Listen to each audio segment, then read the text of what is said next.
Hello, dear students. Welcome to my YouTube channel Bond with Basit. आप सब लोगों को स्क्रीन पे डिफरेंट कैंडल्स के सैंपल्स नज़र आ रहे होंगे। क्या आप लोगों ने कभी नोट किया है कि जैसे ही कैंडल्स जो है वो चलती हैं तो उसके साथ साथ उसका जो सॉलिड वैक्स होता है वो मेल्ट डाउन होता जाता है लिक्विड में। एंड द मोमेंट वो आपके पास मेल्ट डाउन होता जाता है उसके बाद ही फिर वो वापसी से सॉलिड में कन्वर्ट हो जाता है। चलें इसको हम थोड़ा सा काइनेटिक पार्टिकल थ्योरी से समझते हैं कि इस चेंज को किस तरह से काइनेटिक पार्टिकल थ्योरी के साथ एक्सप्लेन कर सकते हैं हम लोग, और इसको हम किस तरह से चेंजेस ऑफ स्टेट से रिलेट कर सकते हैं। फर्स्ट ऑफ ऑल, ये जो कैंडल वैक्स आपको नज़र आ रहा होता है that is made up of a substance that is called as icosane. Icosane एक ऐसा सब्सटेंस है जो कि कैंडल के लिट होने की वजह से आपके पास वो हीट कंटिन्यूसली एब्जॉर्ब करता है और वो बेसिकली लिक्विड में कन्वर्ट हो जाता है।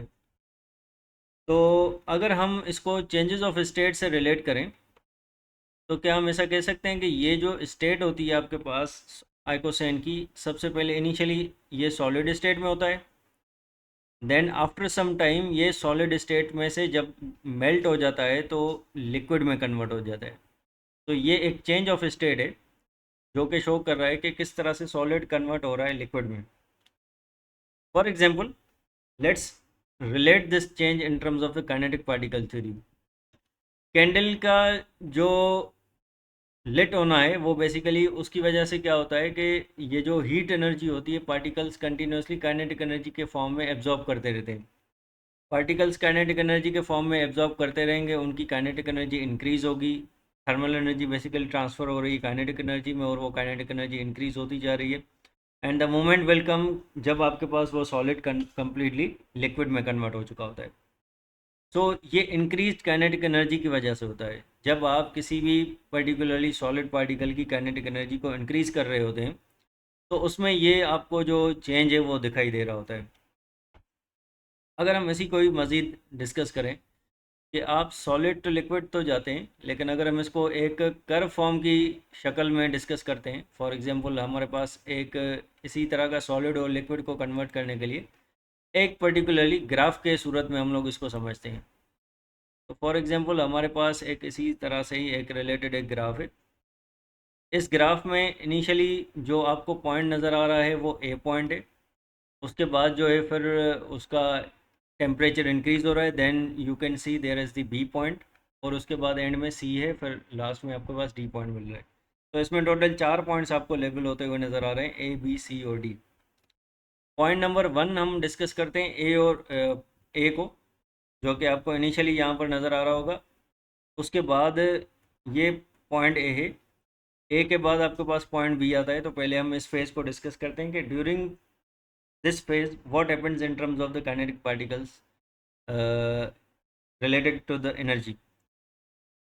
तो ए टू बी जो आपके पास स्टेट होती है that is the solid state. A to B the particle is in the solid states. जो पार्टिकल्स आपको ऊपर फिगर में दिखाई दे रहे हैं बिल्कुल एग्जैक्टली ये इसी तरह से ही होते हैं, ए से बी तक। और इसको हम हीट करते जा रहे हैं। On the Y axis that there is the temperature, और वो टेम्परेचर आपके पास with respect to time increase हो रहा है। जैसे ही टेम्परेचर इंक्रीज हो रहा है तो जो आपके पास थर्मल एनर्जी है पार्टिकल्स की वो इंक्रीज हो रही है। Then thermal energy is converted into the kinetic energy of the particles. Now what happens जब आप काइनेटिक एनर्जी पार्टिकल्स की बढ़ती है, पार्टिकल्स की जो वाइब्रेशन होती है that is about increasing with their about their fix position. Particles vibrate ज़्यादा करते हैं तो they particles vibrate more about their fix position. Vibration ज़्यादा हो जाती हैं। जब वाइब्रेशन ज़्यादा हो जाती हैं तो उसकी वजह से क्या होता है, टेम्परेचर जो आइकोसेन का होता है that is risen towards the a particular point like B. तो बी पे लेट सपोज हम यहाँ पर 37 डिग्री सेल्सियस जो है टेम्परेचर यहाँ पर लिखते हैं। तो जो आपके पास आइकोसेन का जो टेम्परेचर होता है वो इंक्रीज़ करते हैं हम कहाँ तक, 37 डिग्री सेल्सियस तक। तो ये 37 डिग्री सेल्सियस तक इसका टेम्परेचर हमने राइज़ किया। सो ए से बी तक आपको समझने के इतना टाइम लगा कि जब आपने इसका टेम्परेचर कम्प्लीटली इंक्रीज़ किया। उसके बाद आता है फिर बी से लेकर सी तक का जो फासला होता है। बी से सी के दरमियान ये एक ऐसा फेज़ होता है जब आपका सॉलिड जो है मेल्ट होना शुरू होता है लिक्विड में, और ये एक मिक्सचर होता है। So it is the solid and liquid mixture. अगर आप इसको ब्रेक करेंगे तो ये सॉलिड और लिक्विड मिक्सचर है। आप इसको देख सकते हैं कि इस बी टू सी के दरमियान ना तो आपका टेम्परेचर इंक्रीज़ हो रहा है, ना तो आपका टेम्परेचर डिक्रीज़ हो रहा है। ये बिल्कुल इसी तरह से ही है कि अगर आपने आइस को फ्रीज़र से बाहर रख दिया है और वो मेल्ट होना शुरू हो गई है, तो एक ही वक्त पे आपके पास आइस भी प्रेजेंट होती है और उसके साथ साथ वाटर भी पैरेलल जो है वो प्रोड्यूस होता जाता है। तो that is a sort of mixture of the liquid and the solid. ये आइकोसेन जो है वो मेल्ट हो रहा है, इसे समझ लें यहाँ पर जो प्रोसेस हो रहा है वो मेल्टिंग का हो रहा है, मेल्ट होता जा रहा है। मेल्टिंग पॉइंट रीच होने के बाद कंप्लीटली मेल्ट जब होता है तो ये उसके इंटरमीडिएट स्टेज है, इसे आप समझ सकते हैं। ठीक है, थर्मल एनर्जी सराउंडिंग से एब्जॉर्ब होती है। जो भी सॉलिड है वो अपना टेम्परेचर इंक्रीज़ करता है मेल्टिंग पॉइंट पे पहुंचने के बाद। उसके बाद पार्टिकल्स की जो काइनेटिक एनर्जी है वो जो है एक पर्टिकुलरली पॉइंट तक आती है। उसके बाद जो उसके बीच में अट्रैक्टिव फोर्सेस होती हैं वो ब्रेक होती हैं। जब अट्रैक्टिव फोर्सेस ब्रेक होती हैं तो सॉलिड जो है वो कन्वर्ट हो जाता है लिक्विड में। तो ये सिंपल सा कॉन्सेप्ट है आपके पास बी टू सी में एक मिक्सचर होता है, सॉलिड इनटू द लिक्विड। और ये बेसिकली आपके पास क्या करता है, थर्मल एनर्जी को एब्जॉर्ब करता है सराउंडिंग में से। सेम वही कॉन्सेप्ट है जो ए टू बी में आपके पास था, thermal energy is absorb from the surroundings. But now what happens कि जब आपके पास थर्मल एनर्जी सराउंडिंग से एब्जॉर्ब होती है और टेम्परेचर जो होता है वो उसकी रेस्पेक्टिव मेल्टिंग पॉइंट होती है, like it's the 37 at this point. तो ये throughout the B to C temperature आपका सेम ही है, 37 डिग्री सेल्सियस। जो एनर्जी है थर्मल एनर्जी वो सराउंडिंग से एब्जॉर्ब होती है। पार्टिकल्स अपनी जो एनर्जी है उनको ओवरकम करते हैं, जो भी इनके बीच में अट्रैक्टिव फोर्सेस होती हैं सॉलिड स्टेट में। जब सॉलिड स्टेट में मौजूद अट्रैक्टिव फोर्सेस ओवरकम हो जाती हैं तो पार्टिकल्स जो हैं वो टाइटली पैक्ड नेचर से लिक्विड में कन्वर्ट हो जाना शुरू हो जाते हैं। तो पॉइंट सी के बाद जो आपके पास है उसके बाद आप लिक्विड का मज़ीद टेम्परेचर इंक्रीज़ करते जा रहे हैं पॉइंट डी तक। पॉइंट डी तक अगर आप इसको सी टू डी देखेंगे तो सी टू डी जो आपके पास है वो लिक्विड स्टेट है इसकी बेसिकली। ठीक है, लिक्विड स्टेट को आप क्या कर रहे हैं, हीट कर रहे हैं बियॉन्ड इट्स मेल्टिंग पॉइंट। तो सॉलिड को आपने मेल्ट किया 37 डिग्री सेल्सियस पे, वो लिक्विड में हो गया। लिक्विड को आपने हीट किया, मज़ीद हीट किया, और वो आपने टेम्परेचर उसको इंक्रीज़ करते गए तो जो आइकोसेन है वो मेल्ट तो हो चुका था सी पॉइंट के पास, लेकिन उसके बाद अब उसको मज़ीद काइनेटिक एनर्जी इंक्रीज़ होगी। पार्टिकल्स फ्रीली मूव करेंगे थ्रू आउट द लिक्विड और टेम्परेचर जो है वो उसका इंक्रीज़ होता होता जाएगा। तो यहाँ पर आपको ये पूरी की पूरी डायग्राम में क्या समझ में आ रहा है कि जो आपके पास पार्टिकल्स हैं वो from solid to liquid convert हो रहे हैं। उसके बाद फिर जो है वो लिक्विड का कंटिन्यूसली टेम्परेचर इंक्रीज होता जा रहा है डी तक। तो पॉइंट डी तक इसकी जो स्टेट कहलाएगी वो लिक्विड स्टेट कहलाएगी। ठीक है, इसके बाद अगर हम इसको मज़ीद जो है वो कनेक्ट करेंगे और इसको एक्सटेंड करेंगे तो आपके पास ये गैसेस फेज तक भी जा सकता है। तो ये होती है हीटिंग कर्व। जब आप किसी पर्टिकुलरली कंपाउंड का टेम्परेचर इंक्रीज करते हैं तो what is the change in terms of the kinetic particles. Alright, now let's move towards the another aspect of the curve. कि अगर आप देखें ये जो वैक्स होता है जैसे ही लिक्विड स्टेट में आता है तो उसके बाद फ़ौरन ये क्या करता है, फ़ौरन ये वापसी जो है वो फ्रीज़ होना शुरू होता है। जो भी आपके पास सराउंडिंग का टेम्परेचर होता है वापस ये अपनी इस ओरिजिनल स्टेट में सॉलिड स्टेट में जा चुका होता है। तो अगर हम इसको देखें तो ये कुछ इस तरह से आपको फिगर दिखाई दे रही होगी कि यहाँ पर इसको हम इस चेंज को इस कर्व के साथ एक्सप्लेन कर सकते हैं कि अगर हम किसी भी लिक्विड को सॉलिड स्टेट में कन्वर्ट कर रहे हैं तो वो कैसे हम लोग कर सकते हैं, वो बिल्कुल इसी तरह से ही कर सकते हैं जैसे यहाँ पर कर्व में दिखाई दे रहा है। अच्छा, पार्टिकल्स के रेस्पेक्ट से भी हम इसको एक्सप्लेन कर सकते हैं, like if we are having the particles like in this way. और यहाँ पर हम इन पार्टिकल्स को देख सकते हैं कि ये लिक्विड से सॉलिड में कन्वर्ट हो रहे हैं। इसका मतलब क्या हुआ, इसका मतलब ये हुआ कि ये जो आपके पास पार्टिकल्स हैं लिक्विड के वो सॉलिड में कन्वर्ट हो रहे हैं। पार्टिकल पॉइंट पी पे जो है वो कम्प्लीटली आपके पास लिक्विड स्टेट में है, उसका टेम्परेचर जो है हम क्या कर रहे हैं, ग्रेजुअली डिक्रीज़ करते जा रहे हैं। पी टू क्यू अगर हम इसको देखें, from P to Q there is the liquid state of the particles. Alright, liquid state है, उसके बाद उसका टेम्परेचर हम लोग क्या कर रहे हैं, कूल कर रहे हैं। There is the cooling process. With respect to time the temperature is decreasing liquid particles की जो काइनेटिक एनर्जी है वो कन्वर्ट हो रही है थर्मल एनर्जी में, और वो थर्मल एनर्जी ट्रांसफ़र हो रही है सराउंडिंग में। तो kinetic energy is converted into the thermal energy, और ये थर्मल एनर्जी आपके पास कहाँ पर हो रही है, ट्रांसफ़र टू द सराउंडिंग हो रही है, रिलीज़ हो रही है सराउंडिंग में, ट्रांसफर्ड टू सराउंडिंग्स, ये यहाँ पर प्रोसेस हो रहा है। उसके साथ साथ जब ये थर्मल एनर्जी सराउंडिंग में ट्रांसफ़र होती है तो उसके साथ जो पार्टिकल्स बाकी बचते हैं आपके पास, उनकी काइनेटिक एनर्जी कम हो जाती है, और जब काइनेटिक एनर्जी कम हो जाती है तो वो स्लो डाउन हो जाते हैं। ये सारी की सारी चेंजेस हम डिस्कस करें कहाँ से कहाँ तक, पी से लेकर क्यू तक, जो सारी चेंजेस है वो काइनेटिक पार्टिकल थ्योरी के रेस्पेक्ट से डिस्कस कर रहे हैं। सो काइनेटिक एनर्जी कम होगी, पार्टिकल्स जो हैं वो स्लो डाउन हो जाएंगे। जब पार्टिकल स्लो डाउन होंगे तो उनके बीच में जो आपके पास टेम्परेचर होगा वो लिक्विड का बिल्कुल रिड्यूस हो जाएगा आफ्टर द क्यू। क्यू का समझ लें कि 37 डिग्री सेल्सियस इसका टेम्परेचर है। तो लिक्विड का टेम्परेचर कम किया आपने, 37 तक कम किया, तो ये आपके पास किस चीज़ में कन्वर्ट हो गया, क्यू पॉइंट तक आ गया, ये बिल्कुल जो है वो सॉलिड की तरफ हो गया। क्यू के बाद आपके पास क्या होगा, क्यू टू आर, अगर हम देखें क्यू टू आर में, सो क्यू से लेकर आर तक ये मिक्सचर होता है, it is the mixture of solid and liquid. ये वही स्टेट है जो हमने हीटिंग कर्व में भी डिस्कस की थी। तो this is the mixture of solid and liquid, ये दोनों चीज़ें होती हैं यहाँ पर, mixture of solid and liquid. अच्छा, ये जो मिक्सचर होता है सॉलिड और लिक्विड का, ये आइकोसेन के फ्रीज होने को शो करता है बेसिकली। 37 डिग्री सेल्सियस पे आपने टेम्परेचर कम कर दिया, अब वो फ्रीजिंग पॉइंट है इसका। जब ये फ्रीजिंग पॉइंट रीच हो गया, उस फ्रीजिंग पॉइंट में पहुंचने के बाद एक ही वक्त पे वो फ्रीज नहीं हो जाएगा, it will take some time. तो वो जो it will take some time वाला ड्यूरेशन है, that is in between Q and R. तो ये बेसिकली आपके पास क्या हो रहा है, the liquid is converted back into the solid, but that stage is divided into the different sub stages from this curve.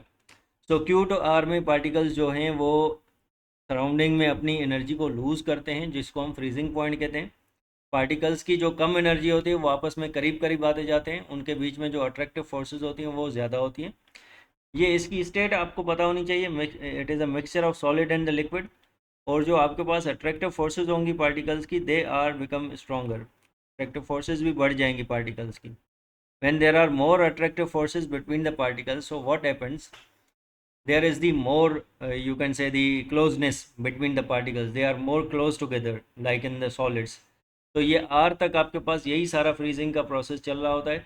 R से S तक, अगर आप यहाँ से यहाँ तक देखें, R to S, यहाँ पर आपके पास क्या होता है कि सॉलिड में कन्वर्ट हो चुका होता है। जो आपके पास पार्टिकल्स हैं, they are converted into the solid, और उसको हम मज़ीद क्या कर रहे हैं, कूल करते हैं।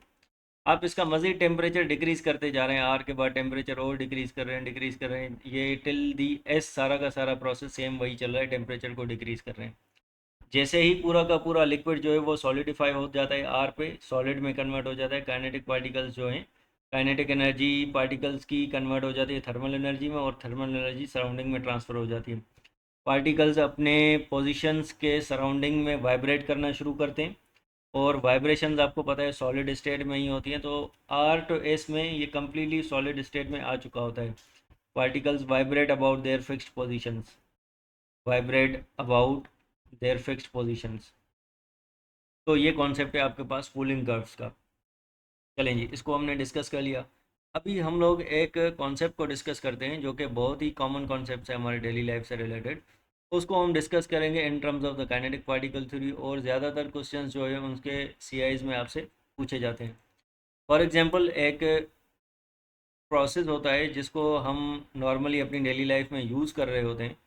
लाइक अगर आप इस पे देखें, इस फिगर में क्या होता हुआ दिखाई दे रहा है, जो आपके पास शुगर है वो हम लोग क्या करें, टी में मिक्स कर रहे हैं बेसिकली। उसके बाद थोड़ी देर के बाद आप जब इस टी को टेस्ट करेंगे तो आपको इसी शुगर के साथ वो मीठा जो है वो दिखाई देगा, फील फील करेगा। तो the concept is that you are mixing one substance into the another.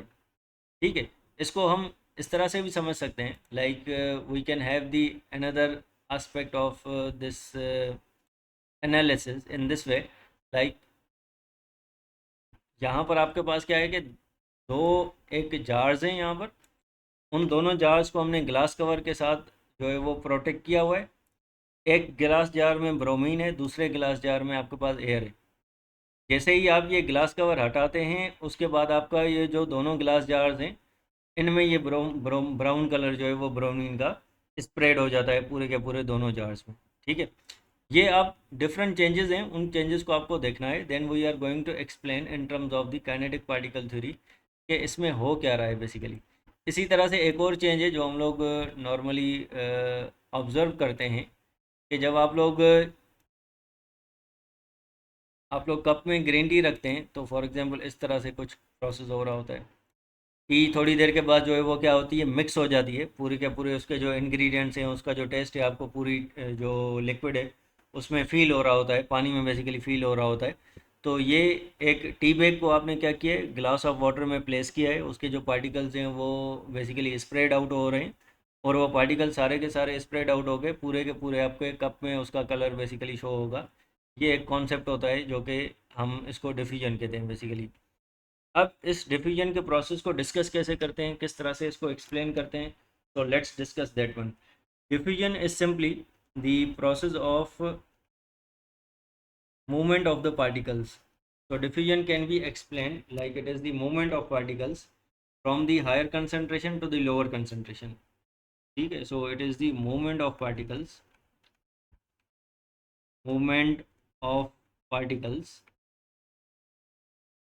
from higher concentration to lower concentration. ये इसको हम लोग डिफ्यूजन कहते हैं basically, higher concentration to lower concentration.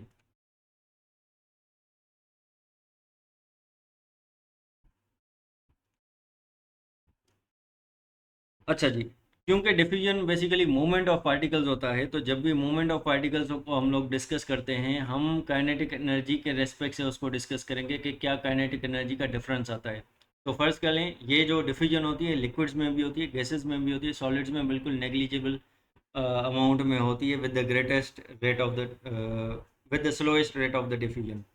So for example हम यहाँ पर मूवमेंट की बात कर रहे हैं, पार्टिकल्स की मूवमेंट की बात करें एक मीडियम में से दूसरे मीडियम में, from the medium of higher concentration towards the medium of the lower concentration, ये मूवमेंट ऑफ पार्टिकल्स कहलाता है। फर्स्ट कर लें कि हमारे पास दो बेसिकली फैक्टर्स हैं जिनको हम डिस्कस करते हैं। एक आपके पास टेम्परेचर है, टेम्परेचर के फैक्टर की हम बात करते हैं कि ये रेट ऑफ डिफ्यूजन के ऊपर किस तरह से असरअंदाज होता है। फॉर एग्जांपल आप किसी भी गैस का टेम्परेचर इंक्रीज करते हैं, जब आप टेम्परेचर इंक्रीज करते हैं तो उस गैस की काइनेटिक एनर्जी इंक्रीज होती है, काइनेटिक एनर्जी इंक्रीज होने की वजह से पार्टिकल्स की मूवमेंट इंक्रीज होती है। जब पार्टिकल्स की मूवमेंट इंक्रीज होती है तो ऑटोमेटिकली जो रेट ऑफ डिफ्यूजन होता है वो इंक्रीज हो जाता है, rate of diffusion increases. In the same way, like relating this concept further, if you are going to decrease the temperature for any chemical reaction जिसमें आपके पास गैस है उसका टेम्परेचर आप डिक्रीज कर रहे हैं तो पार्टिकल्स की काइनेटिक एनर्जी डिक्रीज होगी। जब पार्टिकल्स की काइनेटिक एनर्जी डिक्रीज होगी तो मूवमेंट डिक्रीज होगी, और मूवमेंट बेसिकली आपके पास हायर लोअर कंसंट्रेशन के बीच में जो होती है वो डिफ्यूजन होती है। तो जब मूवमेंट ही कम हो रही है तो इसका मतलब है जो रेट ऑफ डिफ्यूजन होगा आपके पास वो भी डिक्रीज हो जाएगा, रिड्यूस होगा, रेट ऑफ डिफ्यूजन डिक्रीजेज। ये कॉन्सेप्ट है हमारे पास टेम्परेचर का। इसका मतलब क्या हुआ कि temperature is directly proportional with the rate of diffusion. If you are going to increase the temperature the rate of diffusion increases, and when you decrease the temperature the rate of diffusion decreases. Reasons हमने mention कर लिए in terms of the kinetic particle theory. इसी तरह से अगर हम यहाँ पर डिफरेंट गैसेस की बात करते हैं, यहाँ पर दूसरा फैक्टर है हमारे पास जिसको हम कहते हैं रिलेटिव मॉलिक्यूलर मास। ये दो फैक्टर्स हैं सीआईज में जिसमें से एग्जामिनर आपको डिफरेंट टाइप ऑफ क्वेश्चंस पूछ सकता है। So there is the relative molecular mass of the gases. Like we have the four gases: hydrogen, oxygen, and nitrogen. So fourth one is CO2. अगर हम इन फोर गैसेस का MR calculate करें, so hydrogen is having 2 grams, O2 is having 32 grams, nitrogen is having 48 grams, sorry 28, 14 plus 14 it becomes 28 grams. For CO2 it becomes 44 grams. ये सारे के सारे grams आपको मिले हुए हैं। अगर मैं आपको बोलूँ कि इन चारों गैसेस को हम लोग डिफ्यूज़ कर रहे हैं एक कॉमन पॉइंट से, तो which gas will diffuse faster? तो डेफिनेटली आपका आंसर जो होना चाहिए वो हाइड्रोजन होना चाहिए। हाइड्रोजन का जो मास है वो सबसे एमआर जो है वो सबसे कम है। वजन जितना गैस का कम होगा उतनी जल्दी डिफ्यूज होगी। So it will be having at the greatest rate of diffusion. Why? Because it has the lowest relative molecular mass of these four gases. So it will be having greatest rate of diffusion. Greatest rate of diffusion, इसको हम यहाँ पर कहते हैं greatest rate of diffusion. इसी तरह से अगर हम देखें कि सबसे स्लोएस्ट रेट ऑफ डिफ्यूजन किसका होगा, जिस गैस का सबसे हाईएस्ट मास होगा, तो carbon dioxide will be having the slowest rate of diffusion.